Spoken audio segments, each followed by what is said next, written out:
Hello and welcome to another episode of the REDstream. My name is Amelia and I will be your host today, together with my partner in crime, Alicia Kozera. Hey guys! And we have two amazing new guests, so please give a warm welcome to Filip Downer, gameplay lead designer. Hi. And Rafał Obremski, sorry I have to read that title, gameplay designer and gameplay design coordinator. Hello. Very long title. Yeah, whenever someone asks, I just say that I make games, that's my... Make simple. Just like all of us. Exactly. Okay guys, so a couple of weeks ago we met you for the first REDstream about Update 2.0 and Phantom Liberty, and we told you some more about Dogtown, some of the characters coming with the expansion. We talked about car combat, new reworked perks and attributes, as well as the relic skill tree from Phantom Liberty, and we also went over the revamped police system. And today we have even more changes and new features to go through. So we will start with airdrops, a new open world activity from Phantom Liberty. Then we will go through combat AI enhancements.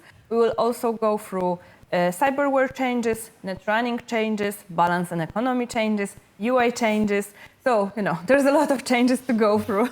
Sorry. You will probably be able to download the update before we finish the stream. It will be available from 5 p.m. CEST today. And if you are wondering how much space you need, let me help you with that. So for PlayStation 5, you're gonna need 38 gigabytes of space. For Xbox, you're gonna need around 52 gigabytes of space. And for PC, around 33 gigabytes of space. So hopefully after the stream, you will be able to jump right into Update 2.0 in Cyberpunk 2077. Unfortunately, today we are not with you live, but we will hold a Q&A session at the very end with questions that we gathered from our Discord and our forums asked by you. So, the Update 2.0 will be available after the stream. Let's jump in. Yeah, so, guys, gameplay overhaul, philosophy behind 2.0. Can you tell us more about that? Sure. First and foremost, it's called 2.0 for a reason. I don't think we left any stone unturned in terms of gameplay. We did a great overhaul over almost all of our systems. So the philosophy behind it, the main thing we had in mind while working on it, we are CD Projekt Red, we are storytellers. And we are telling the stories not only in narrative part of the game, but also in gameplay. And in gameplay, it's up to the player to decide how the story looks exactly, what kind of character they are, what kind of play style they are using, and all of this we wanted to be actually made consciously by player. All of the decisions in regards to the character they are.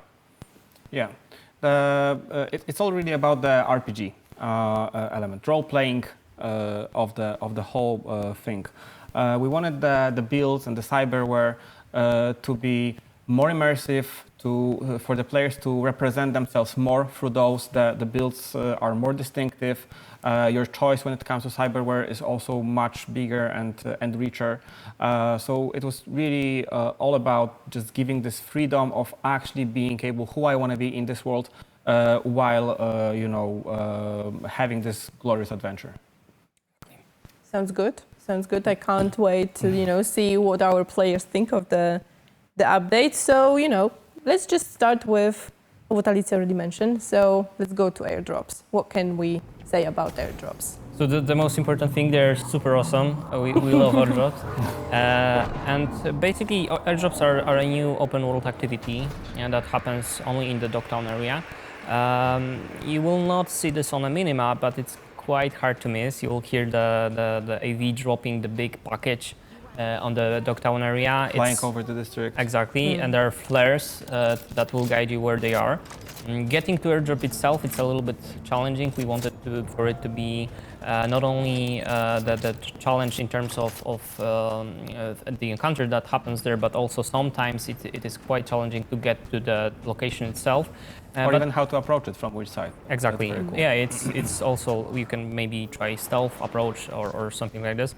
But as I mentioned, the combat is also a little bit challenging there, sometimes even quite challenging, I would say, because the loot there is also something that we wanted to be worth it. The airdrops, important thing to mention, they are an endless loop of combat and loot. So you can do them forever, but that does not necessarily mean that the combat is the same for every encounter. It very much differs. So you can try it out, play around, try different airdrops and see how they change. Because yeah, as I mentioned, they are awesome, right? So. Yeah, we have like multiple spots. Those spots have like different versions of those encounters, and what's also really cool is this as you will be like doing them, you will be leveling up, and your possibilities, your abilities to approach them will also be different. So even when you come back to get the airdrop, how you tackle it can be different depending on how your playstyle has evolved. All right, sounds good. And you mentioned that it will be challenging. So I assume there are like various guards of this airdrop of the loot, right? Can we maybe talk about the changes to the AI and to the combat enhancement that we did in 2.0? Mm-hmm. For 2.0, we focused in terms of AI itself. We didn't want to reinvent the wheel. We focused rather on building on top of what we already had. But that being said, we did quite a lot. We especially in stealth. So, for example, if you try to approach this airdrop in stealth, as we mentioned, you probably would notice that having a silenced pistol, the enemy you could probably see a situation in which the enemy does not hear the gunshot because of the silenced weapon. But the fact that they will see the bullet will start. They will start investigating. Hey, there's a bullet here. Like, probably, guys, we are in danger. Maybe let's start investigating where this bullet came from. And their search behaviors also changed. They will be a little bit more challenging in this manner. So, with our changes to stealth, we also wanted for AI to maybe catch up a little bit. They can extrapolate the bullet trajectory and like know where the bullet is coming from to like influence their search behavior and patterns. It's just more realistic and believable. Exactly. Smart. Yes. In terms of AI, we also focused on changing some of the archetypes we already had in the game, but they are now so different that we could probably call them distinctive and different or new. So we focused really a lot on changing the netrunner in terms of AI, and that's an awesome change because that was one I was personally waiting for after playing the game. And from now on, netrunner will no longer only try to damage you. It's a huge change because from now on, we wanted enemy netrunners to be more in like live inside of the Cyberpunk world, because netrunners in Cyberpunk are those a little bit more smart personalities. So from 2.0 in AI, netrunner will try to, for example, upload a cyber malfunction on you, maybe weapon jam, Restart optic. yes, blind hack, and in some critical situations they will also try to upload system collapse on you, which is yeah. If you don't, this one you don't want to have. yes, let's just say that. If you see system collapse, you should probably try to interrupt it because this stays the same. You can always interrupt it. The coolest thing about this is not even that they became smarter. That too. But first and foremost, the way it changes how you approach combat at the very moment, because as Rafał mentioned, we have numerous different quick hacks, which are very different, and they affect you differently depending on what type of playstyle you prefer and in what kind of situation you are. If you're vulnerable, then restart optics is something different than when you're safe and hidden. So you have to be on your toes, think about your surroundings, and depending on the situation, make those small decisions like, should I go after the netrunner or continue what I was doing and like take it, straight on. But Exactly. as a player, we can also defend against netrunners, Absolutely. right? We can have our own eyes that it won't allow them to hack us. Yes. We even have like the cyberware that is negating those quick hacks from time to time on cooldown. If you feel like it's a problem, then there is the cyberware to help you with this. Yes, exactly. Plus, some things stay the same. For example, netrunners will still try to use proxies as their bodies to hack you through them, so you don't always have to find the netrunner themselves, yeah. but maybe try to find a proxy. Yeah. Other archetype that we work quite a lot in general is the elite archetype. From now on, you will see them on the battlefield a little bit more clearly because they have skulls, red skulls above their head. Yeah, that's something. Clear. Yeah, exactly. Something we in general worked on quite a lot from 2.0 to make you really aware who you're fighting. So not only elites will have distinctive UI on them, other rare enemies, for example, will have a different health bar. Two chunks. Elites will have 3 chunks. You will be able to spot it quite easily. And elites themselves are really revamped and kind of tougher versions of the enemy.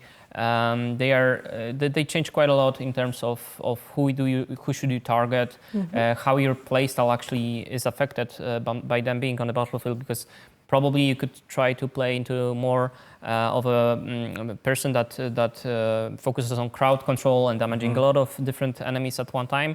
But the fact that elites are a thing that there's a singular enemy that is a little bit tougher makes you rethink your playstyle. Maybe I want to have something that will allow me to focus on a singular target as well. Or not, It depends on you. Like whether crowd control is your thing and you want to control the elite or you just want to burst it down, that's also a possibility. It really depends on how you play. Another thing regarding the AI itself is that it's much more, I would say, adaptable to how you play. It's going to react differently if you're like going straight in and you're super hyper aggressive.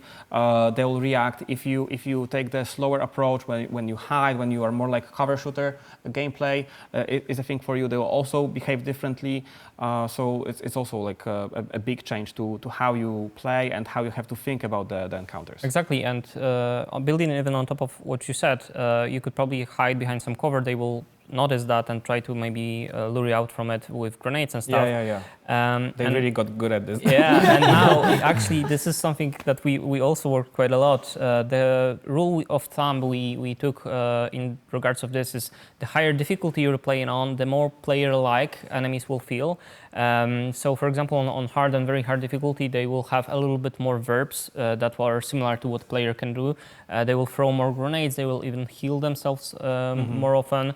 As I mentioned, the Netrunner will also adapt to your difficulty level. The higher it is, the quicker the hacks he applies will be, and stuff like this. We really focused on this, building this world that adapts.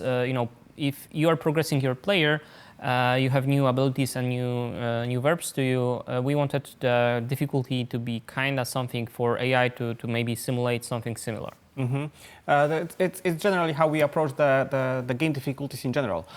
We try to make it more about engagement and like how much stuff happens that player has to take into consideration and how important the effect of each of those action verbs is at current moment. Sure, there are like stats changes as well, as they have to be, but it's not about this. It's rather background, and on the forefront, it's about the composition of the NPCs and like their abilities and how active they are with using the abilities they have, because they have those abilities.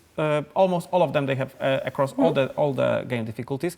It's just they are much more proactive with them on higher game difficulties. Exactly. Okay, so essentially NPCs, AI will adjust their behavior to see what we are doing. But what about, like, I would like us to go more into the stealth gameplay that we are introducing in 2.0. Sure. So as we mentioned, AI itself will behave differently in regards to your stealth approach, but the stealth approach from the player's perspective changed vastly. We added a lot of new verbs for the player. For example, the ninjutsu perk that will allow you to sprint while crouching, which probably would look a little bit funny in third person. So luckily we are in first person perspective. But this allows for a lot of opportunities in stealth in general. And even it's a cool decision making thing, because it costs stamina. You cannot stealth in crouch freely. sorry, not stealth, sprint in crouch 3D. So you have to think like when to do it, what your stamina is going to be, what will be like your how you'll act later on with the stamina that you have. So there are a lot of those like cool little decisions that you have to make, and it's much more fun. Yeah. Another thing is the stealth netrunning loop we added. In general, we worked a lot on netrunner in the game from 2.0, but from now on, you will also have this new gameplay in regards to your stealth approach. There's a new system trace functionality that we added. Basically, it's like maybe role-playing a little bit, fighting netrunner with netrunner, that someone tries to stop you. Or some kind of system. Or some kind of system that will track that hey, there's a netrunner trying to kill our guys, maybe I'll try to trace him. Obviously, it's also in encounters that do not have netrunner in them, it's just our fantasy about it, but you know, there's this thing that you will have to progress towards not being spotted while hacking people. Yeah. And think about, because not all quick hacks are traceable. And quick hacks are also traceable in like different on different level. Some are like extremely aggressive and like easy to spot, which makes the system netrunner to spot the player easier. And what do we mean by spot? Basically, your position will be revealed to all the encounter, and they'll know where you are, and they'll try to get you. So a player right now has to think like, okay, what do I value more? Do I want to make this aggressive push, get out, take one or two enemies with me because it's a good opportunity? I cannot go around them using regular stealth, or whether it's better to stay low and basically use my potential to the fullest while being hidden, and only then release the full potential of the playstyle. Yeah. Another thing in stealth we changed is, in general, in Phantom Liberty, being this espionage, we wanted to add a lot more to the gunplay in terms of stealth. So there are a lot more silenced weapons play styles, and there are some combinations that weren't possible before. For example, from now on you'll be able to have a tech silenced weapon or smart silenced weapon. Absolutely crazy. Yes, yes. It sounds crazy. Yeah. So you can totally go for fully stealth gameplay type. In weapons in general, we work quite a lot, but sticking to stealth, we also added a super cool optical camo abilities in Relic Tree. So this one is obviously Phantom Liberty exclusive, but there's a perk that will slow down time when you approach, like when you start being spotted using optical camo. Yeah, or even get you out of combat once it already started. Which is cool. And we also have like a very cool cyberware that can do crazy stuff, but we cannot reveal it due to story. But yes, this one, look for it because it's really amazing. Yeah. Okay, so we're super excited to check out the new stealth loop, especially with the spy thriller vibes of expansion. It's gonna fit in right there. But while we were on the topic of AI, we actually have some questions from our community about that. So maybe let's jump into those. The first question is: has the density of NPCs and the intelligence of NPC AI improved throughout the entire map, or is it only inside Dogtown? Obviously, every change to AI we made for the whole Night City. Every AI-controlled enemy will be revamped. It's absolutely systemic. Absolutely systemic. But that being said, obviously for Phantom Liberty, there are some custom encounters, for example, with bosses, and they are, as I call them, a little bit more custom. So for those to experience, you will have to have Phantom Liberty installed. But trust me, they're also super awesome, so I really encourage you to try them out, because we also focused on bosses. But it's not like we have like some kind of Phantom Liberty specific systems for it. It's just the encounters that we have there use whatever we have slightly differently. Okay. Yeah. Plus there's Bargus, obviously, as militaristic faction. Yeah, as faction that is only in Dogtown, although stuff like Maxstack will happen everywhere in the map. So okay. And the NPCs will be smarter throughout the entire Night City in general. Yes. Awesome. Another question that we have from our community is: are there going to be crazy drivers who don't work along normal driving AI? Yeah. So we'll have not only like it's really hard to define like what do you call crazy driver, because for instance in Night City, Crazy driver. Yeah. I'll show you my cam from my car. I'll show you exactly Okay. who are crazy drivers. if you think like in Night City, in this world, which is like extremely visceral, brutal, where those gunfights can happen on every street corner, people are like scared, you know. They will try to drive away. They will try to avoid whatever obstacle is there. They will basically try to get away from danger as they drive, and it's gonna also happen like systemically. On its own. And the cool thing about it is that often while they're like panicking and trying to get away from the bullets, they may cause traffic accidents themselves and increase on the havoc. They can even drive over the policeman, for instance, and be chased themselves. You will see gang members fighting themselves or running away from the police. And while doing this, they don't care. They basically, you know, they drive over civilians, they crash into other cars. Player can watch and just have fun observing what's happening, or take sides and help either the sides. Yeah, exactly. And just one mention here that those car chases situations are fully systemic, fully AI-driven. Nothing is scripted, and they also would happen quite a lot if you would focus and maybe just observe or take part in them. But there are some cool moments with this as well. Like, for example, I believe I watched your playthrough recently that there was a situation in which you caused a gang member to be chased by police, like on purpose, kind of, or I'm not sure. I was trying to get away from the police, and it was in Dogtown, which is quite crowded, and I was trying to find a spot to lose the police.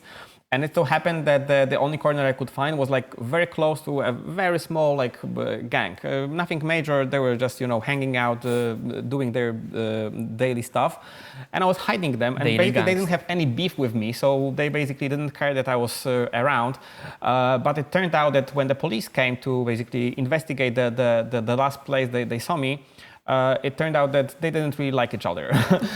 They started fighting, and I basically would just walk away and, you know, enjoy the fight because they didn't care anymore, because they were basically fighting for their lives. And that's how I got away. Just fetched popcorn. And Pretty much. It was very fun. Oh, that's also a strategy. Oh, definitely. Crazy drivers, obviously. There's also a system overhaul of the car system in general, car combat, but also cars in general, driving and stuff like this. So, so if you shoot out a tire of someone, they will also try to like maybe panic a little bit, try to steer it, similar to probably. Also, if you like use quick hacks on them, they also don't know how to react. They often like crash into things because of this. It looks supernatural, and it creates those amazing, emergent gameplay moments that you can enjoy. Yep. Nice. Okay, so it's gonna be super interesting seeing our players wreak havoc in Night City. Waiting for those videos. Yeah. Really waiting for it. Cool, guys. So thank you so much. Before we go into the next segment, let's sum up very quickly. So we're gonna have new activities in the open world, the airdrops in Phantom Liberty. We revamped the combat AI a lot, so we're gonna have weaker enemies, we're gonna have stronger elites. There's also been some changes to both Netrunner playstyles for NPCs, but also for the stealth loop for the player. And we are gonna see some crazy drivers in Night City. Oh, absolutely. All right, so during the last stream, we touched upon some of the builds. We actually showed to our players the solo build with Gabe, but I would like us to talk about the net running. We already touched upon the net running a bit earlier, but what can actually our players expect in terms of net running? So first and foremost, the biggest change in net running, and we really focused on this one, is the fact that the intelligence perk tree is from now on fully self-synergized, and you are really able to dive deeply into the playstyle of a Netrunner and really play with this fantasy. And the main thing that changed there is the fact that we moved smart weapons to the intelligence perk tree, plus some other perks that will allow you to actively regain your RAM. So from now on, you don't really have to wait for it to regenerate. You can actually, upload some quick hacks on enemies, switch to your smart rifle, regain the RAM you lost, or maybe switch to your monowire, And then once you have your run back, you start hacking again, and it is more of a you have more choice to actively regain it. But there's still the passive regeneration of RAM. Yeah. There's definitely still passive regeneration. It's really much more about like the flow, the rhythm of how you quick hack and how you regain it. You have more impact on it. You can influence drastically how much RAM is regenerating. However, there are still plenty of options to like do it passively, and there's always the cyberware, who basically at all times is trying to be there. If you think that something is missing from your build, Cyberware will probably handle it and help you out. And this is it's a very nice pleasant change, because it's nothing obligatory. If you enjoy this active gameplay where you can regain this stuff, you can definitely do it. It's very rewarding. But if you prefer for this to work behind the scenes for you, absolutely an option, and you can even combine it. Yes. Right. Plus, in general, we added some really cool perks and stuff for Netrunner. For example, there's this overclock perk that basically allows you. How it works is, once you if you have this perk, once you run out of RAM, you are able to use your health pool to be able to use it as a resource to throw hacks. So it, as you may expect, drastically changes how you play. You use your health pool, so maybe you want to think of Cyberware to give you this armor to be able to maybe survive as well. It's also important. It's a super cool perk, because it allows the player to basically think about his character not only in moment to moment, which is also important. Is it worth it even to cast this quick hack right here, right now, or am I putting myself into a too vulnerable position? But also on this a macro level, that okay, I love this perk, I love to using it as much as possible. So now I want to have Cyberware that basically protects me when it happens, and there will be plenty of different types of cyberware and ways for you to build your character from the cyberware perspective around this one particular perk. But there are tons of other examples like this. Exactly. From Intelligence Tree in general, we also added some really cool stuff. For example, the copy-paste ability, which is something super exciting. It's maybe a little bit OP in some situations, because how it works is the perfectly balanced.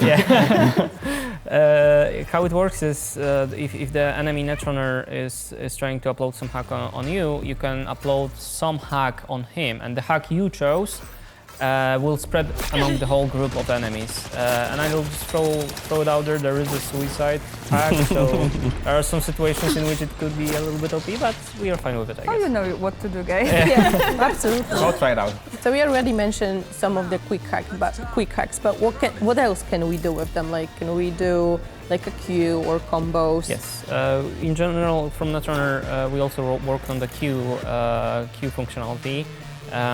The way it works, maybe we'll quickly catch up with how it works. Basically, you need to be a Netrunner, you need a cyber deck, plus you need a specific perk from Intelligence perk tree log to be able to throw few hacks on quick hacks. And in the base version of this perk, you are able to queue 2 hacks on one enemy that will happen consequently on one enemy. You are able to modify it to allow you to throw up to 4 with perk progression as well. The way it works is, obviously, as you might expect, they will happen once you queue 2 hacks on one enemy. They will happen right after one consecutively, but also the upload time of them will be reduced to differ from a situation in which you upload one, waited, and uploaded the second one. So this is the first gain from it. And it's super cool, because the stuff is that you may have your favorite quick hacks, you already have it all figured out, but now suddenly the addition of the queue makes you think differently about the quick hacks. Yeah. Maybe something that you were not using before, now because it's being able to be uploaded so much quicker, it's a completely different story. So you think about what type of cyber deck do I bring to a fight, what types of program do I bring to a fight, and it allows you to experiment more and more with it. Two quick hacks queue is one thing, 3 is like a different thing, and then 4 is even different. It also reduces the amount of RAM it takes. So really, it's gonna take a lot of like skill to fully. The skill cap basically is super high for it, and but the reward is also amazing. Like once you get the feel for it, you're basically a god. But not because the damage is just high or the effects are so high, but because you did it. You were the one that were combining those skills in proper order, using those quick hacks at the right time, and using the proper cyberware and perks to accommodate for all of this. With reduced RAM, it doesn't come from the base quick like hack Q perk, but there's a special cyber deck that will also reduce the RAM. And also allow you to combine those quick hacks in a queue in many more ways. Basically, as we mentioned, queuing quick hacks on one enemy, as Philip said, allows you also to maybe mix them up in more variant ways. There are combat and non-combat combinations that will allow you to have boosts to the stats that they gain to the enemy, reduce the upload time even more. And with this specific cyber deck, there's the combinations that you will be able to maybe sandwich combat hack in between two non-combat hacks, stuff like this. It will gain you much more bonuses and generally allow you to really find your Netrunner playstyle way more. Yeah, it's you can be much more precise with how you wanna, what kind of Netrunner you wanna be. All right, so we know what we can do to our enemies, but what can we do to cars? Okay, so cars since 2.0 can be quick hacked as well. There are multiple. I don't know how many. I think 4 or 5 quick hacks are available. They become available to the player with the rarity of the cyber deck they use. And they're awesome. Like this is one of the coolest things when it comes to like the emergent gameplay that's happening in the city, and like what kind of fun you can have, outside of encounters, just driving the city and just having fun, stopping police, exploding cars using remote control, just forcing them to speed up, and then you can force them to speed up while you take the off ramp from the highway, for instance. And there are like plenty of those like little things that you can do that basically not only are powerful on its own, but they create those unique, unpredictable situations that are fun. A lot of explosions. Yes, a lot of explosions, a lot of driving. Like I love the remote driving. It's coming back to my memories from childhood. But to be able to do it, basically what you need is obviously a cyber deck. But there is a certain perk that will allow you to quick hack cars. And it's very early on, so it's nothing like you can get it almost right away. Yeah. Awesome. I can't wait to play a Netrunner myself. Maybe I will finally give it a proper go. Yeah, I think I'm going to respec into a Netrunner.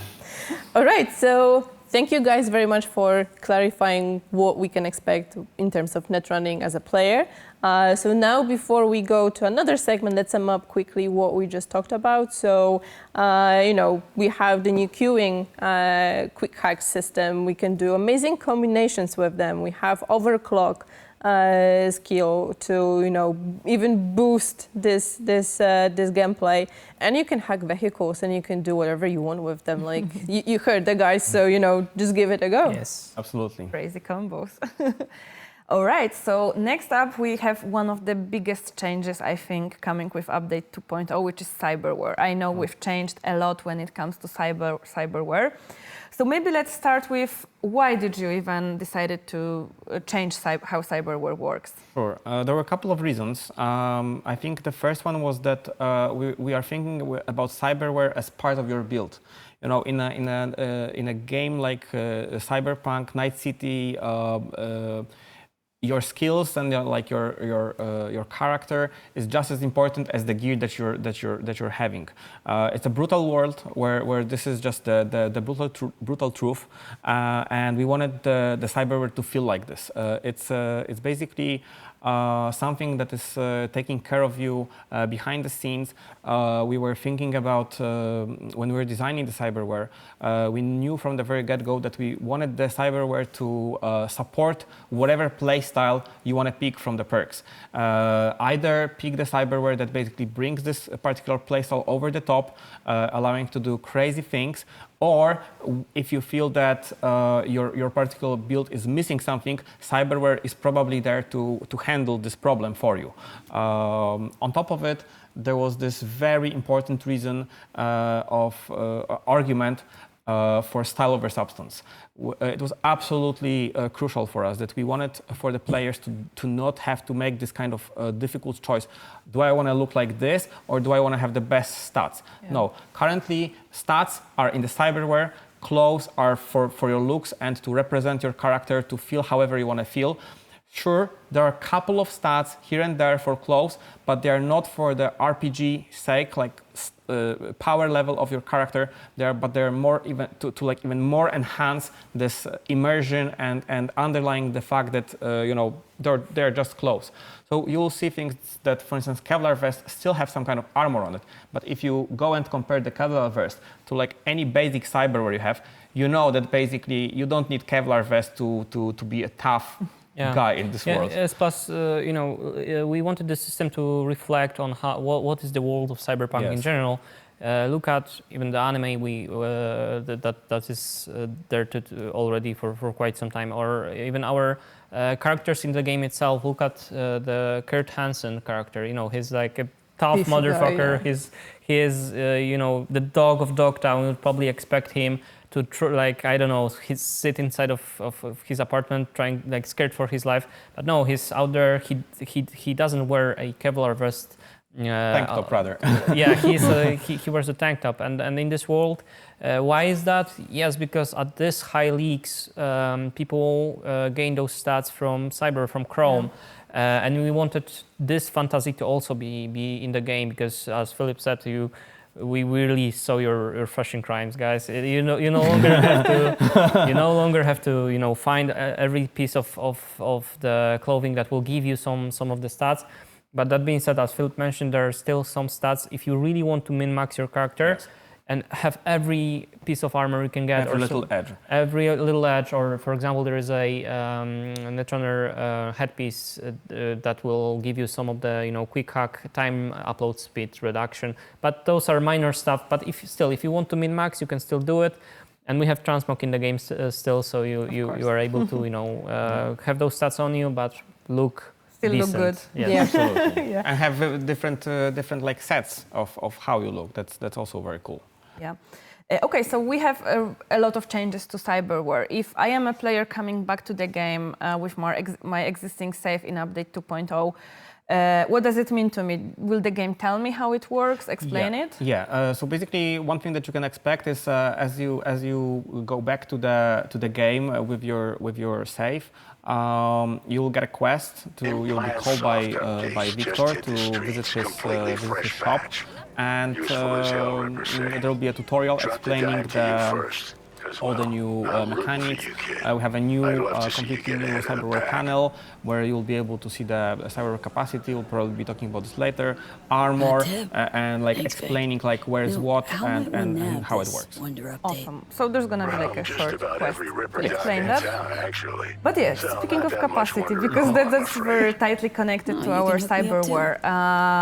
It depends on, you have the limit of capacity, and on it depends how much cyberware you can wear. But what would happen if I have too much cyberware? Can I go over this capacity, and also can I increase it somehow? So first and foremost, you cannot strictly we don't allow you to exceed this limit. You will not be able to, unless there is one situation in which you can unlock a Edge Runner perk that will allow you to exceed this capacity by 50 points. By the cost of the max health of your character. And with this perk, it's actually another example of our role-playing and playing with the fantasy of the world, because you just exceeded your cyberware. Now you have you are over the limit, And with this perk, there's this fury state that you can enter during combat and in general in the game that will give you some of the damage and crit chance boost. But it's something that we wanted to also play with the fact that you decided to change something in your character, and there is this state that you still control your character fully. It's not cyberpsychosis, but it's maybe something that you can think of in similar ways. You can act like a cyber psycho. Exactly, role play. Yeah, I mean, if you saw Edge Runners, this is basically the David Martinez perk. Yes, Yeah. even the icon. Yes. The downside for it is that your health is reduced at all times. But this only adds to this weight that there's a reason why there is a limit, because there's just so much your body can handle, and you cannot go over this limit. And this adds like more gravity and weight to every single choice that you make, because there's just so much to choose from, and it's up to you what do you think you need the most, or what do you enjoy the most, to pick those to complement your build. All right. So there are, I know, some items and some perks that also affect both our capacity for cyberware, but also some cyberware slots. Yes. So we have like new items that we've added. It's actually one of my favorite items right now, because whenever it drops, I'm like, I have like this huge grin on my face, because it can basically speed up my the time where I can get my new cyberware for like by one level or something like this. So there are items that drop that we call them cyberware capacity shards, I think, and they optimize your system so that essentially you can just basically get more cyberware. And we even have a cyberware dedicated just to increase your cyberware capacity. That's so meta. Which seems like crazy, but this cyberware is extremely powerful, and I can't wait for people to like try it out. Exactly. There's this awesome perk. It's called, I believe, Cyberware Connoisseur. Yeah, that even adds, if you unlock it, it even allows you to have a choice between two stats while upgrading cyberware and stuff like this. It's all super good. So you already told us about this cyberware that allows you to exceed the capacity. I mean, make it more. Anything else that you could spoil for our players? That's some new cyberware that is coming? Like one of my favorites is that we added the cyberware for hands. It's not a smart link. It's not. It's a general cyberware that basically reduces the stamina cost while shooting. And with this cyberware, it's quite costly. But with this cyberware, you can reach basically like laser accuracy with most weapons. It's really amazing. Other than that, I don't know, a couple of other examples.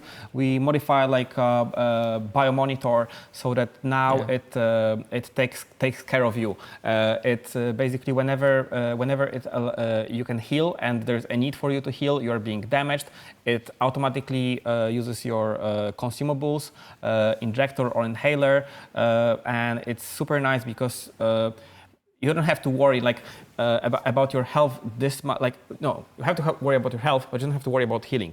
You have the certainty that it will do this job for you. So if you're like in the midst of battle and you want to just focus on shooting down the enemies, you can, and the health, you don't have to be distracted by the health because the cyberware will basically be protecting you. And also cool because you don't have to it's going to work under the hood, meaning that you don't have to like cancel the shooting to have the animation of healing yourself, because it happens at the same time. Nice. Okay, on the topic of cyberware, our community was actually wondering whether we would have different types of the same cyberware. So, for example, different types of mantis blades. So yeah, this is still a thing. Different types of mantis blades would deal different types of damage, for example, electrical, chemical, and stuff like this. But from 2.0, we added way more to it. For example, there's different cyber decks that allow you rather not for specific effects, but rather allow you to attune it to a specific play style you want to have. So there's cyber deck that will play very well with stealth netrunning, and there's a cyber deck that will allow you to have more of the monowire combat enhanced for aggressive Sandevi stance, defensive Sandevi stance, which it's really like a theme with many things where a particular cyberware or a group of cyberware, they do a similar thing when it comes to like their functionality, but they do it so differently that it's really up to you which one do you prefer most. And it's even really cool to basically switch them up from time to time while still building your character, growing from your perks and everything. But just mix this thing up as you go, because maybe you feel more comfortable with your build, maybe you learned or mastered the, let's say, I don't know, dash or any other like wrecking ball, and maybe you can swap something for something else. Exactly, we wanted you to, even if you already make a decision that I want to have this play style, okay, this decision is made, but I still have some options to choose from. All right, so we're going to have a lot of cyberware to choose from. How about players that don't want to get implants? Is it even a viable playstyle? So basically the rule of thumb here is we do not penalize player from having cyberware at any point in the game. There is no effect that you would have because you have cyberware. Plus, I would rather say that we encourage you to have the cyberware because maybe armor itself isn't the main reason here, because you probably can play without armor for at least for lower difficulties, and for I think up to hard it's totally possible. It was actually one of the reasons why we also made the cyberware change, that players can like previously players always had this armor with them because they were just picking it up from the clothes as they were playing the game. So at all times you had some kind of armor. Right now we fully support no armor playstyle up to, I think, hard difficulty. On very hard it will be really challenging, I think. Exactly. But this is like connected to this question about the humanity. This is a very powerful decision in this world. You know, not installing the Chrome.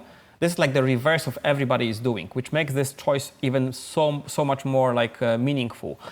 So I think it's totally possible. You don't have to install it, and you'll do fine. But you need to know that the game will be significantly much more difficult. I also think that if someone wants to roleplay as the purest human, it's already a little bit impossible because you have some of the cyberware by default in Cyberpunk anyway.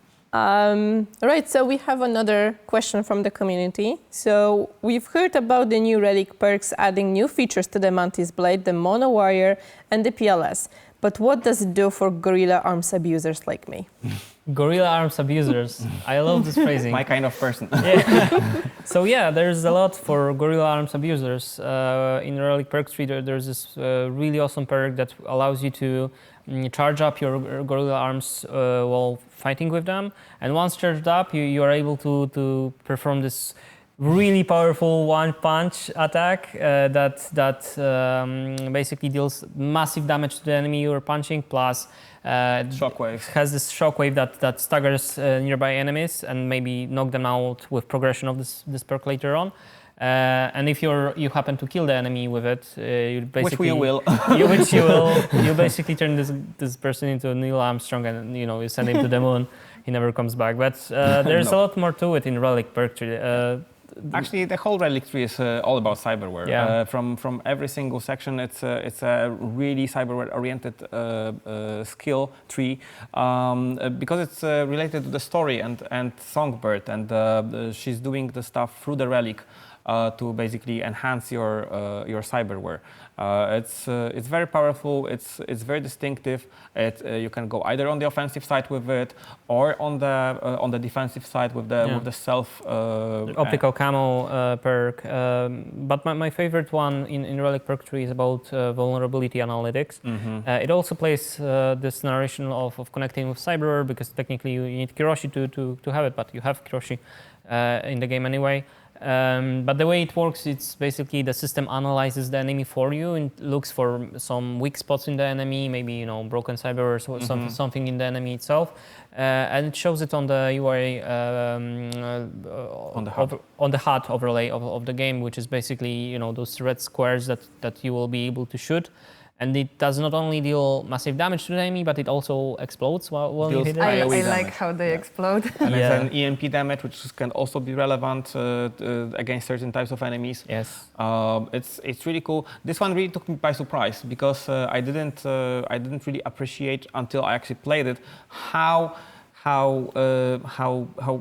sweetly it changes the way you play the game. Yes. You have like this flow of like doing the headshots, trying to shoot them, and now the moment the vulnerability appears, you have to make this little decision. Okay, should I switch it up, change my aim for the bigger payoff, depending on where the enemy is, how far he is, how damaged he is, and it constantly keeps you engaged and like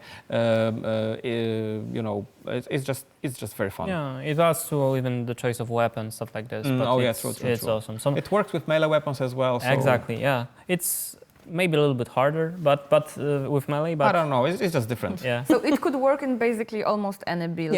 Yeah.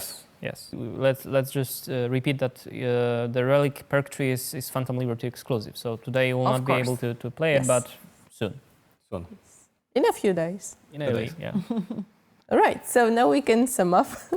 And yeah, so guys, you have new cyberware coming. Some of the changes to cyberware, which, for example, one of them is the capacity. So make sure, to check your limits, check your skills, check your perks. If you can go further than that, if you want, go for the Edge Runner perk and see what it does. And, another bigger change is the armor is now coming. Not through cyberware, through cyberware, sorry, not through the actual clothing. Okay, so cyberware was a very big and very impactful topic, very visible in the game. But now let's talk about something less visible, but I think as important as that. So all of the balance changes and economy changes. So balance, we already talked a little bit about the changes to AI. Now maybe let's focus on economy. So I know that now we're gonna get a little bit less loot. There are some price changes. So can you talk a little bit more about the intent behind it? Sure. I think that the first thing that players will notice is that there's generally less loot on the level, dropping from the enemies, and it was important for us so that player can like really focus, on the story and like not break this gameplay into two phases where you clear the encounter and then go around the encounter and you feel like the scavenger who's picking this stuff from all over the place. Yeah, every time. So the loot is more meaningful this time around, and clothes are no longer dropping from enemies. We didn't like this from the fantasy point of view. You're supposed to be merc. You choose your loadouts, your gear, how you look in this world. It shouldn't be some random chance. Plus, it just didn't feel right, to be picking up basing your wardrobe from dead bodies, that you just massacred with mantis blades or grenades and whatnot. With holes inside. Exactly. So that's a very nice change, in my opinion. What else? Oh, and coming back to the fact of being mercenary. You will notice that you get much more money from the rewards for doing the quests and the gigs and whatever the fixers are setting you up with. In this world, it really wouldn't make sense to risk lives in this extremely brutal environment if you weren't paid properly to afford the cyberware and weapons and other toys like cars, apartments, and yes, et exactly. cetera. Plus, you can make it really tied to your specific character you want to be. Plus, vendors, one thing to mention here, they will also change up what they have in stock, so it's worth revisiting them from time to time. Different small thing we also worked on is how thematic the vendors are. Maybe vendor in city center would sell you more, style over substance, golden weapons, and the black market vendor would sell you illegal weapons, stuff like this. So that also plays along with this fantasy of deciding what is your gear, what is your clothing, Yes. who you are. Wow, that's nice. So less loot, but I will be earning more eddies from gigs. That's pretty nice. So speaking of that, our community actually had a question about it. Like, how big will the new item loot pool be regarding weapons, cyberware, and mods? Yeah, I think we shouldn't talk about numbers here, probably.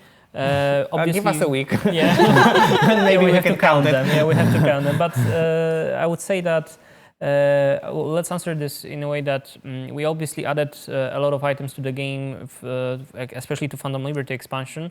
But listen, we literally took every item in the game that was already there, redesigned it, rethinked it. As I mentioned, there's no stone unturned, so we probably should, from gameplay perspective, answer that every item in the game is a new one. So countless. There isn't a single cyberware which is the same. There isn't a single gun which is the same. Like all stats, all handling, grenades, inhalers, quick hacks, absolutely everything has been changed.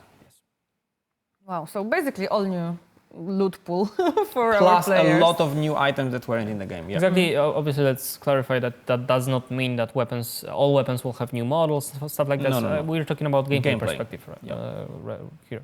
Yeah. Okay, so while we are on the gameplay perspective, what about crafting and upgrading items? Because I know this is like a very hot topic within our community. Like, where did the crafting go? What's happening? Sure. So crafting is still very much a thing. Actually, I would maybe even say it's more of a thing because it's not like tied to the tech tree, at least not directly. Meaning everybody can craft craft weapons or upgrade iconics or upgrade even cyberware. This is the new addition that we've added. In tech tree, there'll be perks that will make the upgrading process maybe simpler, easier, because you will have more components, you'll have more choices when it comes to upgrading. So what do you want to upgrade into, for instance, the cyberware? But as a baseline, everybody can do the upgrading and crafting. And it's just a matter of how do you want to, be involved in this loop. The cool part is that you'll be finding some extremely powerful recipes in the loot. So this will also probably play a factor whether you'll be engaging in this and how you'll be engaging in this. Exactly. We didn't want to introduce this bottlenecks into the system, so we wanted every possible playstyle to have an option to use this super powerful tool, which is crafting and upgrading. I know, Alicia, you asked me previously, why did you change this? Yeah, because I went into full tech tree just to be able to craft legendaries. My legendary Overwatch I love it. You'll be able to do it still. You'll get your points back, and if you choose to go back to tech, there's there are some big payoffs at level 20. So I think Okay, I will check it out. Maybe Netrunner, maybe techie. We'll see. One thing to mention here is that components that you use in crafting and upgrading, they are not purchasable. You'll have to find them in loot. So guys, good luck in airdrops. Yeah. But this makes them so much more exciting, and you're happy when you get them. Also, the whole upgrading is streamlined so that you only need a single type of component to upgrade, which it's like a nice quality of life change for the people. And we are talking about the upgrading. I think what's worth mentioning here that we replaced the old rarity levels with new ones, right? Can we maybe explain a bit more? With tiers. Yeah. So currently they're called tiers. Basically, every couple of levels, player will advance to a new tier. It doesn't happen it's not like a hard cutoff point where suddenly you are on the next tier. It's just the items from the next tier will become available, both from the loot, from enemies and chests, containers, etc., and also at vendors. With each new tier, new types of items are introduced. New weapons, new cyberware, quick hacks, and other things. So this is a big change, definitely. We changed it primarily to allow players to play with their weapons for as long as they want. Previously, weapons were scaling with each level. Their damage was scaling with each level. And players were, when they saw a new gun that had this green arrow, up arrow on it, they were often, just switching it up. And we didn't like how it was controlling the way you play instead of giving you the freedom to role-play your character. So if you really care about using pistols, like me, I really didn't like this moment when suddenly having a shotgun dropped makes me change it because it's just more powerful. I didn't. This fear of missing out was just too powerful. Exactly, and this is also a theme in a lot of changes that we are talking about today. We looked at our systems and we found all the places that kinda, instead of introducing choice, we are deciding and respecting this choice and having an actual decision making left for the player. We felt like we are making this decision for them. So here, obviously, this is something that we really wanted to put emphasis on. But with those loot changes, with tier changes, that does not mean that weapons have, like the leveling up does not mean anything for the weapon system, because with higher levels, better weapons will be dropped from loot. So this is also something that will play along. Plus, with loot, vendors will change their stock, for example. So it's worth revisiting different vendors in the Night City. We also from time to time you'll see like the next tier loot in there, and if it like matches your playstyle, it's definitely something worth considering to get. Yeah, you're ahead of a curve sometimes. Yeah, I think that the biggest change is that player has this time, where he can really appreciate the weapon he's having, like have fun with it. Check it out and not worry that, there is this next gun that will take this away from me. And it really completely changed the dynamic of how you're building your character and how much you can role-play it. So this was, I think, the biggest one. Awesome. And with upgrading, the gun can grow together with the player. Yes, however, we are no longer upgrading guns themselves. You can upgrade iconics, but not the guns. Okay. Iconic weapons. Iconic weapons, yeah, of course. Cyberware as well. Yes. Okay, so I know we have some changes when it comes to the stamina. So what can you tell us about that? So first and foremost, with stamina, the biggest the thing we wanted to achieve here is give player ability to move around the Night City freely without being annoyed that the stamina is running out when you are sprinting, for example, from quest to quest. So those movement verbs no longer use stamina that is sprinting, jumping. Obviously, some of the movement verbs that are more combat related, like the crouch sprint we mentioned, or dashes, stuff like this, also will use stamina. But the general idea behind it is that the mobility of player is not being controlled by stamina resource. But stamina resource from now on will depend on the recoil of the weapon. So shooting the gun will drain the stamina resource. But a very important message we would like to put here is that it does not mean that we are introducing this recoil mechanic to the game. It does not mean that the weapon handling will be worse. It's the opposite. This recoil mechanic was already in the game. It was behind the curtain. We were controlling it fully, but again, as with a lot of changes that we did, you could feel it somehow, through how the weapon behaves, how the reticle is shaping up, etc.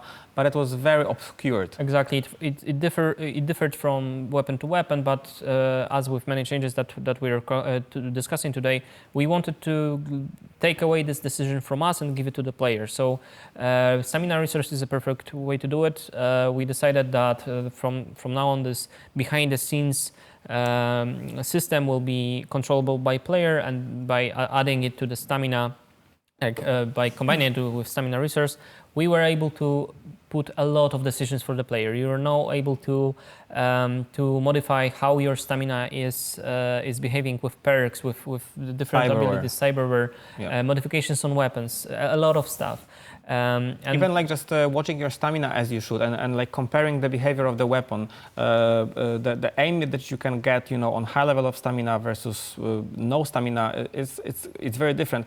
And then different weapons use stamina also differently, which allowed us for the weapons to be much more how to say, like farther apart, more unique and have their own characteristic. They had the characteristic, don't get me wrong, previously. We're just doubling down on this. Exactly, and maybe there's a lot to maybe affect this handling from the player perspective rather than accepting it. Yeah. It is clear.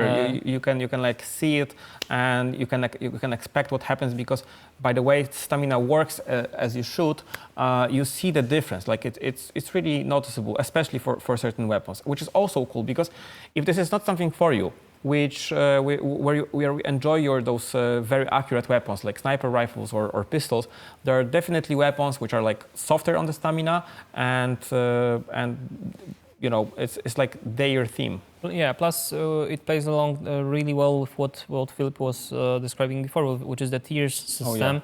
Because because of the tier system got reworked, you are able to stick with one weapon for a bit longer now. That means one of the things you will notice a lot is that you will be able to actually play around with this recall and stamina system, and maybe find a weapon that actually suits your how fun it is to shoot, how fun it is to play with it, rather than, you know, what's the damage on yeah, and also like the distance, you know, that depending on what distance you're playing, you know, it also is a big factor how you look at those things. And one important thing to add, probably we should have told about it earlier, is that weapon tooltips, where you will no longer see this DPS, big DPS number that was pretty much defining the weapon as it is. Arrow up or down. Yes, exactly. But instead you'll see a set of like bars about like the damage of the weapon, like single damage of the weapon, rate of fire, handling, and some other stats. Distance. And you should be basically looking at it, and this will give you some glimpse of what to expect from the weapon, whether it fits, but then you should just try it out and see if it's your thing or not. Yeah, that's a lot of changes. I mean, that's why I've been going into crafting, because I could keep my weapons for longer. Exactly. So I'm happy that it's now available for all players. Yes, this is basically what we wanted to achieve on the global level, without the need to like maintain your weapon with a crafting. It's still a thing, definitely. So for those of you who have your beloved iconic, you'll definitely be able to like maintain it and master it. Okay, moving on to other types of weapons, we haven't really touched upon the smart weapons. I know that they are now connected with the intelligence attributes. So what else can you tell us about that? So with smart weapons, this is another awesome change. I really love, one of my favorites in terms of weapons. What we changed is how the target lock-in works on smart weapons. That's the biggest change we focused on. And in terms of smart weapons, the way it used to work, you know, when you were aiming with your smart weapon, a lot of targets on one singular enemy were chosen, and while shooting, the bullets went to those targets. And currently, it's reworked in a way that first of all, we added a time lock on time, so it's not instantaneous, and I'll touch on that in a second. But second big thing we added is that from now on, the target on singular enemy that is chosen by smart weapon is just one singular target. So if you're shooting from hip, it will be usually torso. But if you are ADSing, this will usually be but basically it will be the best possible spot on enemy's body to shoot it. It could be a head, but with vulnerability analytics, it could be this weak spot on the enemy, or maybe there's something more to it. There's some broken cyberware inside of the enemy, or something that will be chosen with the smart weapon for you. And as I said, we added this locking time to it, and this allows us to add a lot of synergies between perks and depth to like player choice, player progression of smart weapon play style rather than singular smart weapon. And even like choosing which smart weapon you want to use, because the differences between smart weapons are like they've never been as big as right now. They vary in like the shape and the size of the reticle. So how easy it is to lock target, to get it into your frame, but also like the distance, the speed of how quickly they are locking on the target. Again, even though smart weapons are in the intelligence tree and they fully synergizes with the Netrunner playstyle, you can totally use smart weapons as like the fast reflexes character who is like zooming around the battlefield, doing a lot of 180s, in a very agile manner, and like pick a smart weapon that basically can catch up with you while you're doing all of this cool stuff. Versus, for instance, if you're a body character, which is like slower but sturdier, maybe then a different set of smart weapons could be a thing for you, and it's like totally, you know, supported. Yeah, basically, from 2.0, smart weapons require less aiming skills, and maybe to be more efficient with them, you actually have to spend a little bit more time planning ahead what I will do with this weapon. So it plays along with this fantasy of who would use this smart weapon. Probably a person that actually sits down, opens perks, reads descriptions, plans out modifications, stuff like this. So basically, we made smart weapons actually smart. Yeah, but that for sure. Talking about the being smarter, you can now, for instance, lock onto a target while actually losing the line of sight. So you can go around the corner and like still maintain shooting at them. And even though you don't see the character on your character, as long as it's locked, a smart weapon will find its target, and it's really amazing feeling. Yeah. Super powerful, like in the fantasy of a Netrunner, someone who can shoot your enemies from behind covers, behind corners. Yeah. Okay, guys, so really cool smart weapons, smarter weapons. How about another thing? How about ammo? I know that we have changed something in terms of ammunition for different types of weapons. Mm-hmm. The main thing in ammunition, or rather one of the things we changed, is from now on SMGs will no longer will use, or rather SMGs will use pistol ammo. It seems like a small thing, but it has huge consequences for the player, because we were able to introduce this subtree in the reflexes perk tree that allows you to progress both SMGs and assault rifles. So the fact that SMGs use a different resource from now on than assault rifles, because rifles will use rifle ammo and SMGs will use pistol ammo, allowed us to introduce this type of a playstyle that I am efficient with two types of weapon, but they use different type of resource. So while shooting SMGs, I'm not running out of ammo for assault rifle that I have in my backpack, and I want to switch right away. So in general, this is something that plays along with. Again, with a lot of changes that we did, we put this decision from player that actually makes sense right now. And with ammo in general, it's way more generous from now on. Oh yeah. Yeah. You have much more ammo available to you. And so it drops more often, but also you have like more capacity. You can craft it as well. You could craft it, but you can still craft it. It's cheap and accessible, so there shouldn't be any problem with this. It's a funny thing with the ammo, because it really, the moment where it like struck us that okay, we need to increase the ammo capacity was when we were watching Gabe, our game director, playing the game, and he was like a huge fan of vehicle combat, and we were watching him, basically driving around the city and like wreaking mayhem with the encounters and police and whatnot, civilians everywhere. He was basically like full auto spraying all the time and getting out of ammo. And like, okay, yeah, we need to increase this. That sounds like Gabe. Yeah, it's very Gabe. Quoting him, he likes to do that. All right, so last but not least, I know our community already spotted that in our gameplay materials, but this is something that, we've also wondered when we were playing the game. Changes to inhalers, grenades, injectors. Mm-hmm. What can we say about that? Quite a lot. Yeah, it's a big one, because it seems like a small change, but this is actually one of the first things that we did when we were switching to 2.0, because this is the thing that allowed us to basically took a completely different approach to balancing the game. Now, previously with players sometimes having 3 of the inhalers in their backpack, some players having 600 of them, it was really impossible to balance the game and knowing like what is the difficulty of any given encounter, because it was just so much different depending on the player. And second of all, we didn't like the fact that whether you win the encounter or not often depends on how quickly you just press the D-pad button and heal yourself. It shouldn't be about this. Instead, it's much more about like tactics and thinking, when to use it, but also be aware of the limit that you have. And since it's a charge-based system right now, at all times you know how much of the inhalers you have. You don't have to remember it, for instance.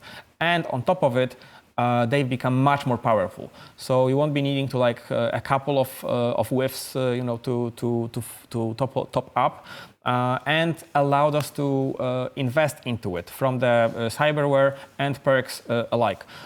So for people who enjoy this and want to have this backup, there's definitely a lot of stuff that you can play with, which even increases the decision making on when do I want to use it, because maybe it increases the recharge rate or how much I heal. Exactly. Plus, maybe I'll repeat myself, but it is really important for us that the fact that you were able to actually have 600 inhalers in your backpack took away the decision of do I want to heal or not, because the answer was always yes. If I have an infinite amount of them from technical point of view at that point, why not heal? I can heal ahead. I can just learn to heal every seconds, every 2 seconds, and this is my playstyle now. This is something that we really wanted to be a conscious decision that hey, I need to take those two guys out, then focus on elite. Probably I'll have to hide out and heal myself. Maybe then do the reload. Yeah, so then I will have to wait for first the recharge of my healing item, so I'll be able to hack, whatever. Stuff like this that actually have conscious decisions during the combat were super important for us throughout all changes. Yeah, and with this one, it's really hard to overestimate the profoundness of this change, because it really allowed us to look differently at the balance of the game. And I really it did so much good for the game in general, where you wouldn't expect it, for the boss fights, for those encounters. It was we were the process of balancing this took us 9 or 10 months. So we really were very invested in this change, and we stand by it. Plus, we wanted to actually, something we mentioned before with AI, but we wanted to, for different difficulty levels to be actually different. And this, infinite healing ability was just removing many options from us. But from now on, the healing in general is fully synergized with perks. You can fine tune it to however you want to play. Plus grenades, obviously, it's not only about healing, it's also grenades, because it changes up how many grenades you can throw, how fast they will recharge. And every throw counts. Every throw counts. Obviously, we probably should mention, as with a lot of things, we also reward grenades in general, stuff that, maybe we touched on explosion ranges, on damage themselves, of grenades themselves, but even we introduced a lot more synergies to different playstyles of using grenades with something else. For example, my favorite thing to do is throwing a recon grenade into a group of enemies, switching to my smart rifle, and the locking time, because it's instant. Not instant, but it's almost way instant. Faster. Yeah. It's almost instant. It's super cool combo, and we have a lot of things like this thanks to the charges. We can every single of those items can be more powerful, but at the same time, some people really enjoyed the fact that they could heal all the time. And still, with the proper perks, with the proper cyberware, you can get this feeling where this is always available to you. It's just a choice right now, rather than a baseline. Yes. All right. Cool. So now let's go quickly over some changes to the UI that I know that a lot of our community will be excited for.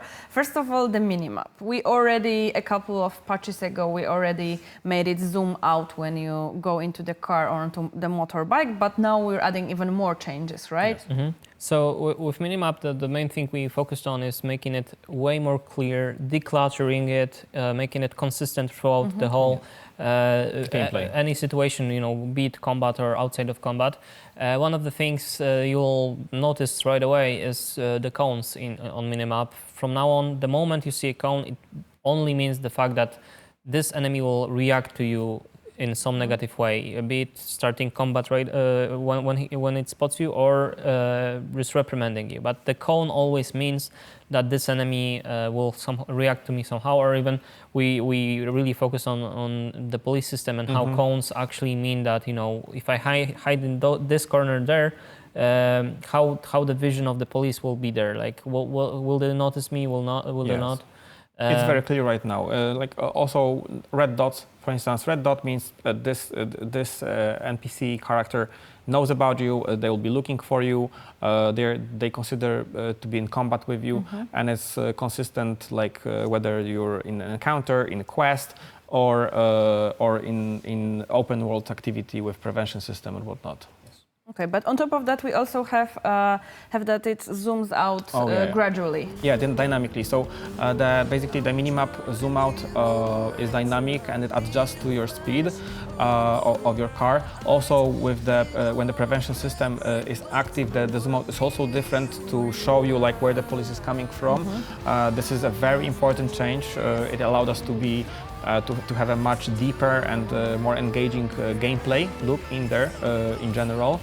And big kudos to our programmers, because this was not an easy change for us to do. We basically had to rewrite the whole streaming system for the minimap. We didn't even know whether it's possible, but we just knew that it's super important, and we went for it, and it's great. It works like a charm. So big kudos to the programming team. Super cool that we're changing it. I know that our community will be thankful for that for sure. For sure. And another thing that they're gonna appreciate for sure, because I know I appreciate that, is the change to phone UI. From now on, we wanted basically player to be more in these shoes rather than opening the big overlay on the screen every time they want to access their weapon. So from now on, you have an option to see the phone in the HUD in the game instead of opening the whole overlay on the whole screen too. Yeah, and I think there are like different tabs that unread is being shown at the very top. So it has a better feeling of an actual phone right now, in my opinion. It's much more intuitive, and the flow is just definitely much better. And it's nicer to look at as well. Yeah, for sure. So that's also something that I know a lot of people were waiting for the new phone UI. Yeah, you use it quite a lot in our game. Yes.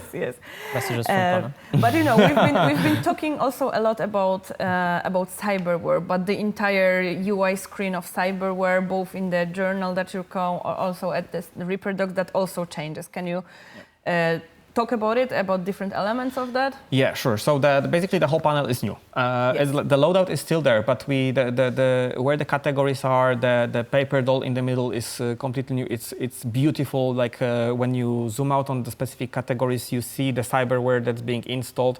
It looks sick. It's really something to gaze upon. On top of it, you'll see that on the left-hand side, you have the cyberware capacity, which tells you basically where you are in terms of this resource. Each tooltip for the cyberware has also been changed. You'll be able to see dynamically when you install or when I swap out certain cyberware how much more capacity or less capacity it's gonna cost, because it's important, because sometimes you'll find yourself where you wanna uninstall like 3 or 4 cyberwares just to get this one particular one.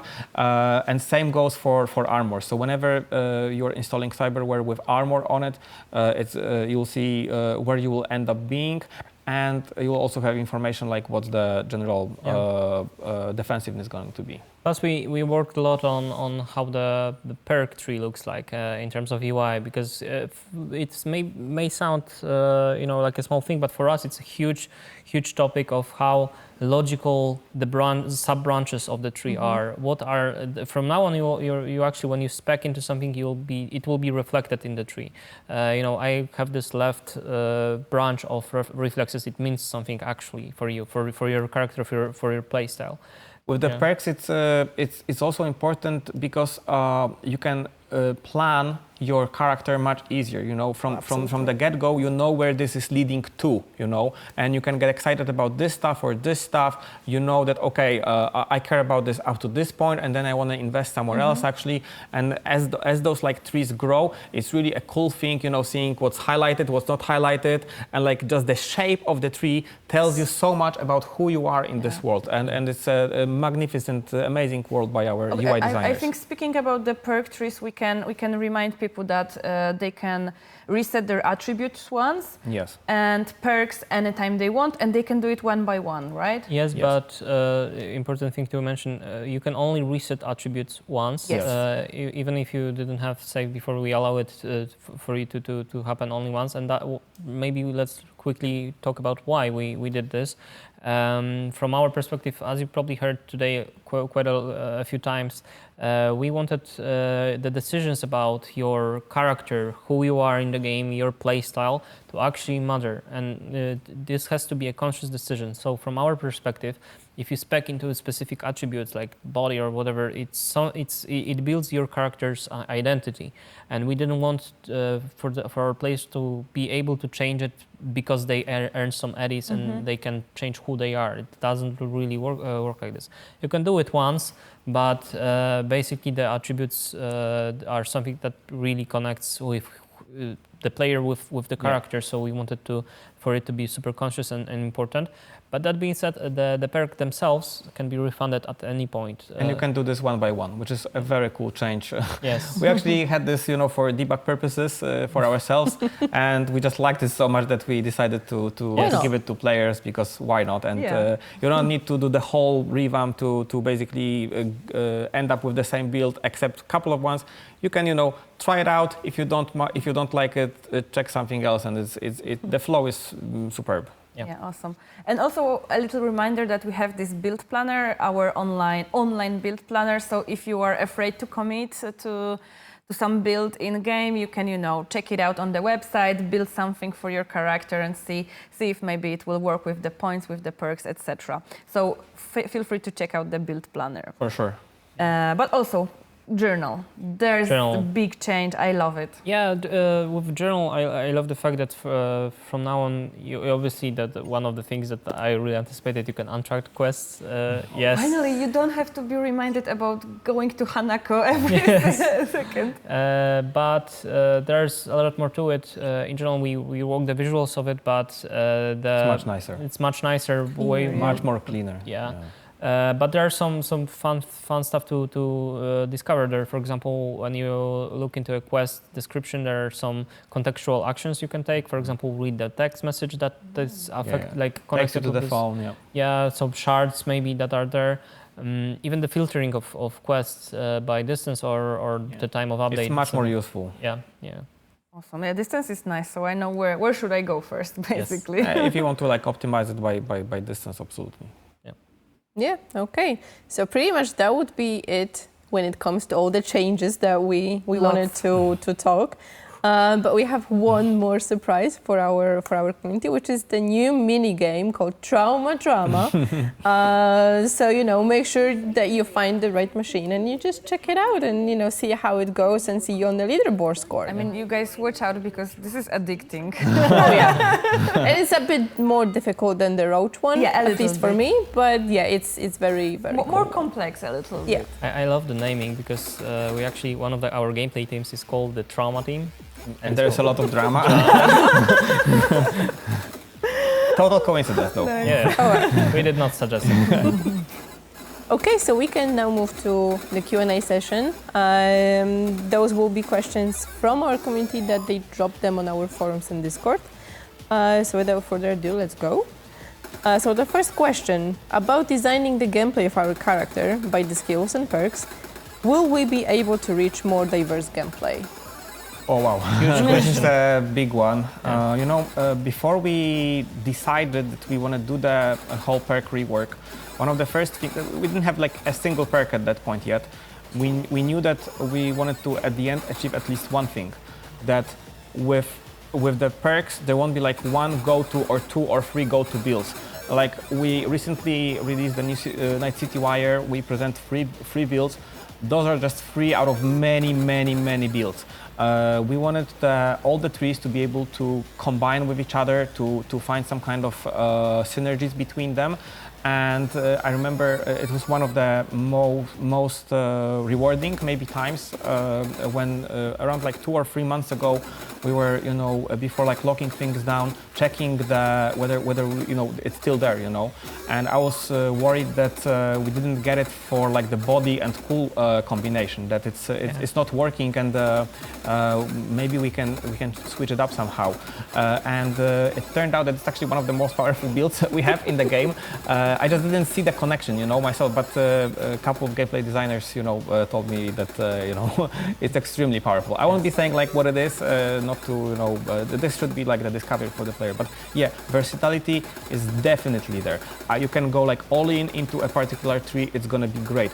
You can do like a combination of 2 or 3, it's gonna be great. Or you can even be like a jack of all trades and go into every single tier, every single tree, maybe not as deep, but you'll have answers to like all the situations, and you'll be an extremely versatile character. I think that even the one of the coolest perks we have is not the big milestone, but there's this one secondary perk that allows you to get a +4 capacity points for each attribute above level 9. Yeah. And this is such a build enabler. So there are a lot of things where player can find themselves in those. Plus with verbs that player can use alone, you can throw bodies, deflect bullets, hack cars, there's stamina. Dashes are super Dashes, cool. yeah, there's and so their much dashes to it. are dashes. Yeah. Yes. It's that's also the thing that the builds are much more distinctive. They're much farther apart from each other, and you'll have a completely different playstyle depending on what you pick and how much you invest into it. Okay, so the next question is connected to perks actually. Do we have to start a new game for the new perks, or will they be available to existing level 50 maxed out players? They're all available to everybody. You'll have to reassign the points because basically the moment you install 2.0, you'll have to go to your perk trees, and you will get the amount of attribute and perk points to what you had before, and you'll have to reassign it. So hopefully you are prepared with the build planner already. Yeah, guys, if you start the game, you have to spend like, I don't know, an hour, 2 hours just creating Just your like build. character customization all over again. Yes. But from gameplay perspective. But with this question, I'd really like to also encourage people trying out the game from the get-go, because the leveling curve is totally different, and not only the speed at which you gain levels is different, but even much more importantly, how quickly you get access to those build-defining abilities verbs is also much shorter. So it's not like you will have to wait long for getting the cool stuff. Absolutely not. And you'll constantly have something cool to look at, to strive. Like it's going to be either the cyberware that you care about, or the perks, or the combination of the two. And it's just all the encounters, even in the boss fights, they'll also play differently. So I really encourage you to play the game fresh.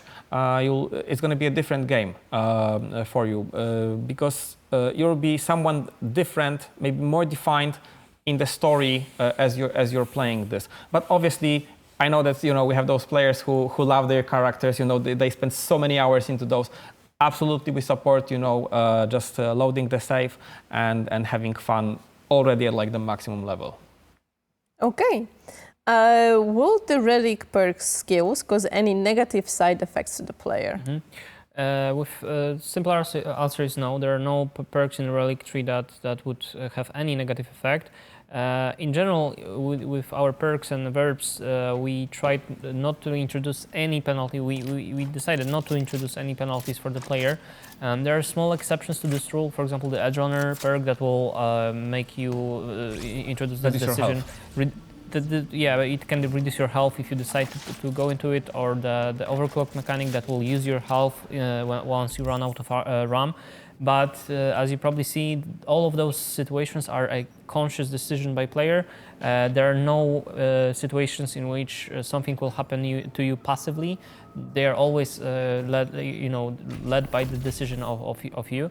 And again, relic perk tree, Phantom Liberty exclusive, so not yet there, but yes. Okay, but connected to relic perk tree, we actually have a question whether the perks from relic tree will be usable outside Dogtown. Yes, so those are yours. Those are earlier, so you have to be able to access Dogtown to use relic tree, Yeah. perk tree because of Phantom Liberty, but once you have it, you can use it anyway.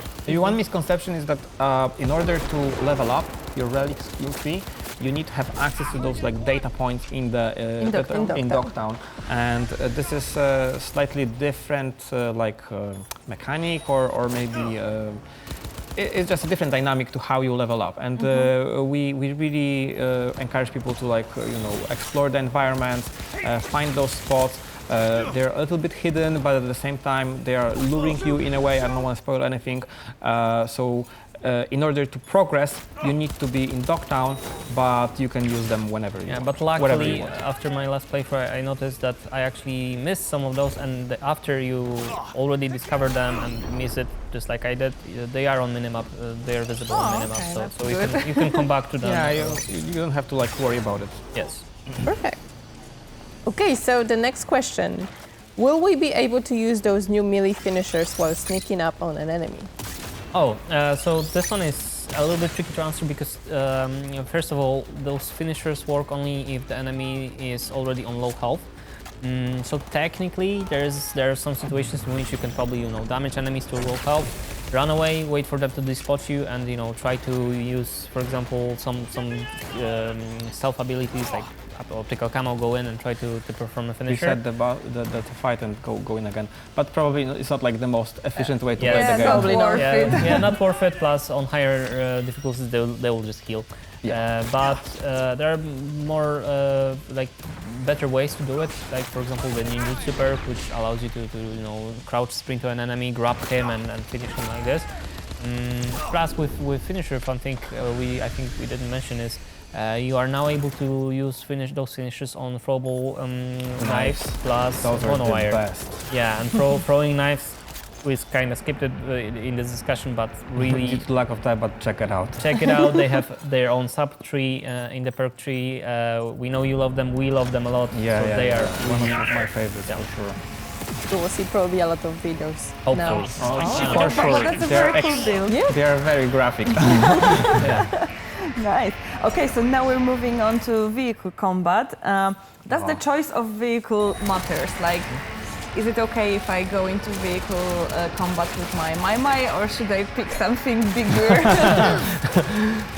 Definitely. Like this couldn't be. Actually, it's super realistic because it's all physics based. If you have a car which is sturdy with small windows, you will be. It's going to be very difficult for the enemies to shoot you. If you're driving in a small car, like the opposite. If the door pops off, suddenly you become more vulnerable, but not in general, but only if the enemies are from that side. So this is very natural. I love this actually, even though I have to at first I was against it, but then I played it and it's it's the best. Exactly. So you have those little decisions. How do I position myself against enemies using this? And there's just so much to it. Like the weaponized guns. Whether you pick a car with Gatling guns or rocket launchers. It's a completely different story. Plus, cars in general have different health pools, so bigger, tougher vehicles have more health than sports car, let's say. Bigger tires, smaller tires. Yeah, and even, how they react to collisions, stuff like this. So there's a lot to it. By the way, car combat and those topics, huge kudos to Vancouver. Vancouver, North America plus Europe work together on those changes. So big kudos because those are really, this is a different game in terms of cars. Handling of cars is completely different. Yeah. I think every single car was touched. One thing I'll quickly mention here is that it also matters what type of vehicle your enemies use in terms of AI, because they could have some exposed tires. For example, you shoot them and the tires explode, they start panicking, and it's whole new rampage fun. You can destroy the fuel ports, and they're each car has their own fuel port, which is in different place. So you need to learn where they are. But if you do, and you are able to actually shoot it, there's a big payoff. So a lot to what you like. So much strategy goes into Yeah, that that like combat. you need to know like which card the police is bringing, because you know when they will be like trying to crash into you, it's gonna be a different thing when they come in like the Hala, or whether they come in some kind of SUV, or maybe even the heavily armored combat vehicle. I don't even remember what it's called, but it's huge, and you know you don't want to smash into this thing. Okay. Is the vehicle combat reserved for specific cars only? And what about motorcycles? It's not reserved for specific cars, and you can use it on motorcycles. But on motorcycles, there's way more to it because we added a melee combat to motorcycles, which is so awesome. It's you can role play as this, samurai on a motor that you just drive to an enemy, slice them up. Damage of the katana, for example, scales with speed, which is like if you actually want to just drive by and slice someone, it's totally... It's not easy, but it's super fun. It's not easy but fun, and also a lot of melee verbs work on motorcycle combat with melee. For example, you can deflect bullets, you can block upcoming shots. Also in car combat in general, you can use Sandevistan, for example, in cars, stuff like this. So yeah, it's melee combat on motorcycles. Check it out. Yeah, and you can use either pistols or SMGs. This is the new addition, which is very cool for those like drive-bys and like just shooting down some goons. And a couple of cars just have built-in guns. That's gonna be awesome. Yeah. Okay, so I have the next question. Can you just play expansion quest without playing through the main quest line, like in The Witcher? Yes. Like standalone expansion. Yes, we leave this choice. It's similar to Witcher. You can either play from base game fully to Phantom Liberty expansion, or if you decide to, you can play right away from Phantom Liberty. We just simulate the base game for you, the choices that lead to the Act 2 in Pacifica, after you meet with Placide, after you meet with Brigitte and Alt, then Phantom Liberty expansion starts. Yeah, and you start at level 15. You will have a quite versatile all-around build. So it's nothing like very specific. It should like fit everybody, but it's definitely playable. You don't have to like respect the perks immediately. You can play around, see what works for you, what doesn't. Even invest from this build farther down the line, or just switch it up to whatever you want at any point. All right. So the next question. In the new trailer, some of the guns say illegal on top of them. What does it mean? They are not legal. That's Dang. Why? Next question. No, but so illegal weapons are basically weapons like from regular manufacturers that were modified in Dogtown in this gray area. So you don't really know what's in there. They are more dangerous. They are more like extreme versions of the normal guns. So they have like bigger payoffs, but also like bigger disadvantages. Whether it is about like handling or the reload or the effective range, all of those things can change. But the guns are like even more prominent when it comes to their own style and character. The cool part about it is that you have like plenty of options in your character progression to mitigate a lot of those downsides, effectively, reducing the negative side while still maintaining all the positive sides. Yeah. You can buy them on black market, plus in Dogtown, and Bargus uses them as well. They're Phantom Liberty specific. Yes. Bargus uses them as well. They are quite mean people, and they would use illegal weapons definitely. All right, so the last question for you guys, and it's like more of a personal question. Do you have any fun moments to share from the development on Phantom Liberty, something that made you laugh? Oh. Making games in general is fun, so it's hard. But I think I have one. It happened some time ago already, and maybe I will not go into like the technical specifics of it, but there was a moment I'm sure you remember this, Philip, as well. There was a moment in which we basically had to make sure that appearances in our engine work properly. And the way we approached it is that we decided that the fastest way to make sure that those are right is to change the ones that aren't, so we see it clearly. And we decided, I'm not sure if it was a conscious decision or it happened by chance, but the way it happened is that those improper appearances got switched to be a chicken. So for like a week, we were able to drive chickens. We were shooting from chickens sometimes. And there were a lot of chickens on the street. Yeah, yes. There was one specific scene that I saw with Old that had a chicken in it that I will probably remember for the rest of my life, and it scarred me. But yeah, happily, obviously, this was only development. Was Old chicken? No, unfortunately not. And I would prefer for Old to be a chicken in this particular scene, but unfortunately she wasn't. And obviously it was only for development, and it lasted for like a week. For me, it's going to be a boring answer because I don't recall anything like this, like a specific situation, because it was like work a lot. Like this was really intense time. Maybe the most fun I remember is after all of those risks that we took, because it was basically like an all-in situation. I don't think we could have gone like more extreme into the amount of changes we did. So seeing this all come together and like actually playing it and getting the feeling that we were aiming for, this was the definitely like the rewarding and fun part, and just playing the game once it was already in shape. So sorry, but this was the maybe not so fun, but genuine answer, definitely. I mean, making games is fun. Absolutely. Yeah. It's an amazing process. Yeah.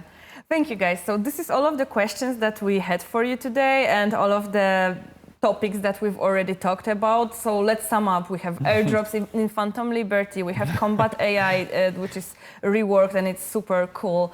We have netrunners. We have elites when it comes to new NPCs. The stealth loop has been reworked. The net running is amazing now. Of course, it's been cool before.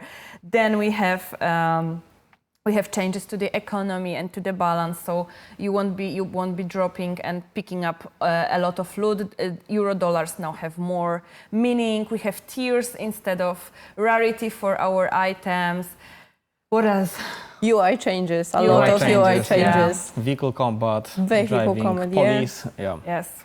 There's a lot. So that's a lot, and I hope you guys will be able to check it out. So right now you probably are either downloading update 2.0 or already playing. So if you are playing, hope you enjoy it. If you haven't downloaded it yet and you're playing on PC, it would be good if you uninstall your mods, because they can, not work well with the new update, and wait a few days or weeks until the modding community can upgrade them. And yeah, hope you enjoy it. In a few days, on September 26th, you will be able to play Phantom Liberty on PC, Xbox, Series S and X, and PlayStation 5. And if you are curious about the sizes of the update, Amelia, could you share those? Yes, of course. So for PlayStation 5, we're looking into 33 gigabytes. For Xbox, 38 roughly, and for PC, 24. Thank you so much. And yeah, so as you guys probably remember, last time we teased the surprise for the content creators, which was Support a Streamer program, but now we actually have something for you. So be on lookout for Twitch drops that will be starting once Phantom Liberty is out. The website with all the details will be also revealed very soon, so just stay tuned for the details and jump on Twitch to actually get those items, because these are really cool. I almost swear there. Yeah. I already used the swearing ticket, I think. Yes, one per stream. Yes. Per stream, yeah. Sorry. It's all right. It fits. It fits, yes. Do you guys have any last words to our community before we wrap up? I guess thank you. Some of our changes, maybe not, rather we know what type of things you really love, and we put a lot of emphasis of making those a little bit more awesome. But in general, we see your support, and it means a lot to us. Yeah, absolutely. Thanks. All right. Well, thank you guys for being here with us today, and I hope to see you guys next time. And yeah, let's go play 2.0. Oh, yeah. Play it. Thanks. Play the game. Play it. Play. Thank you definitely. guys. Bye-bye. Bye. Thank you.